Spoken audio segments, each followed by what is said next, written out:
Good morning, and thank you for attending my presentation today. My name is Sanjana Rao, and I will be presenting on the angiography and treatment of SCAD, spontaneous coronary artery dissection. So what exactly is SCAD? So SCAD involves a tear in a blood vessel, and that can lead to blockage of blood flow to a certain part of the heart. And we see that SCAD is presenting mainly in healthy young females. They don't have a lot of comorbidities. Some of the risk factors can include pregnancy, stress, and some other less known factors.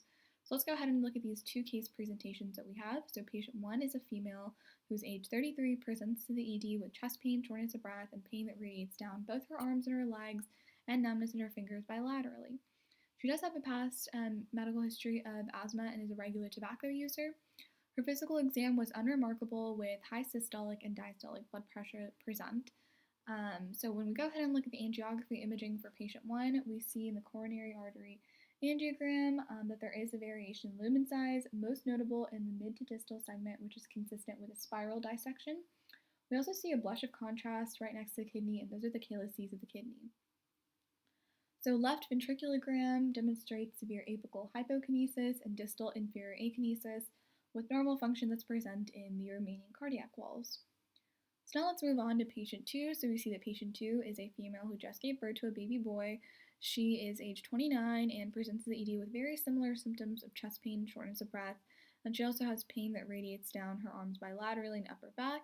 And this patient also further has associated nausea and vomiting. So no past medical history, unremarkable physical exam again with elevated systolic and diastolic blood pressure, and both patients on EKG we saw ST elevation, which is very indicative of an MI.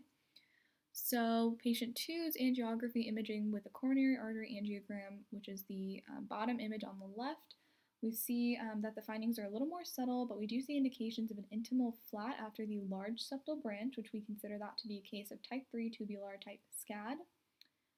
And if we go ahead and look at the left ventriculogram, that demonstrates mid to extensive anterolateral apical and mid to distal inferior severe hypokinesis to akinesis.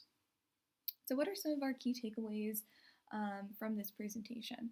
So essentially, if a young and otherwise healthy female patient presents with chest pain and shortness of breath, SCAD should definitely be on the differential, and its etiology in female patients should be well understood. So in these two patients, we see they both presented with very similar symptoms. Unfortunately, due to the overabundance of male medical examples, cases like these tend to be overlooked or handled improperly. So it's really important to understand how SCAD works and what you can do to treat a patient who may present with symptoms of SCAD. So what we did was we did angiography and intravascular imaging, which helped us kind of assess this dissection. And it was imperative to recognizing SCAD, and a drawback with that can be the wiring, which can induce complications in specific patients. So here we treated both patients with aspirin, beta blockers, and statins, and we did not stent them because we felt that the nature of these two specific SCAD patients, we did not need to stent them, but you can stent patients. So I hope you learned a little bit about SCAD, and thank you so much for coming to my presentation. Thank you.